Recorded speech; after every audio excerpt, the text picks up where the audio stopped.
ಕರ್ನಾಟಕ ರಾಜ್ಯ ಸಂಸ್ಕರಿತ ನೀರ ಉತ್ಪನ್ನ ಮತ್ತು ಮಾರಾಟ ಸಹಕಾರ ಸಂಘ ನಿಯಮಿತ ಕಾರ್ಯಾಲಯವು Kengeri railway station parallel road ಉಪನಗರ ಒಳಗೆರಹಳ್ಳಿ ನಂಬರ್ 10 1ನೇ ಮುಖ್ಯ ರಸ್ತೆ 7ನೇ ಅಡ್ಡ ರಸ್ತೆಯಲ್ಲಿ ಇರುವ ಸೊಸೈಟಿಯ ಕಾರ್ಯಾಲಯದಲ್ಲಿ ಷೇರು ಪತ್ರ ವಿತರಣೆ ಹಾಗೂ ಷೇರು ಸಂಗ್ರಹ ಅಭಿಯಾನ ಆಯೋಜಿಸಲಾಗಿದೆ. ಸಮಯ ಬೆಳಗ್ಗೆ 10 ರಿಂದ ಸಂಜೆ 5ರವರೆಗೆ. ಸೊಸೈಟಿಯ ಷೇರಿನ ಒಟ್ಟು ಮೊತ್ತ ರೂಪಾಯಿ 2,400 ರೂಪಾಯಿ. ಒಬ್ಬ ವ್ಯಕ್ತಿ 20 ಷೇರುವರೆಗೆ ಪಡೆಯಲು ಅವಕಾಶವಿರುತ್ತದೆ. ವಿಶೇಷ ಸೌಲಭ್ಯ: ಷೇರುದಾರರಿಗೆ ನೀರಾ ಸಿಪ್, ನೀರಾ ಅಮಿನೌಸ್, ನೀರಾ ವಿನೆಗರ್, ನೀರಾ ಜಾಗರಿ, ನೀರಾ ಸಕ್ಕರೆ ಉತ್ಪನ್ನಗಳಿಗೆ 20 ರೂಪಾಯಿವರೆಗೆ ರಿಯಾಯಿತಿ ನೀಡಲಾಗುತ್ತದೆ.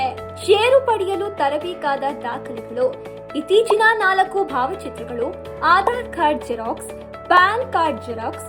ಪರಿಸರವನ್ನ ಉಳಿಸೋಣ, ರೈತರನ್ನ ಬೆಂಬಲಿಸೋಣ. ತೆಂಗು, ಈಚಲು ಮತ್ತು ತಾಳೆ ಮರಗಳ ಸಂರಕ್ಷಣೆಗೆ ಕೈ ಜೋಡಿಸಿ.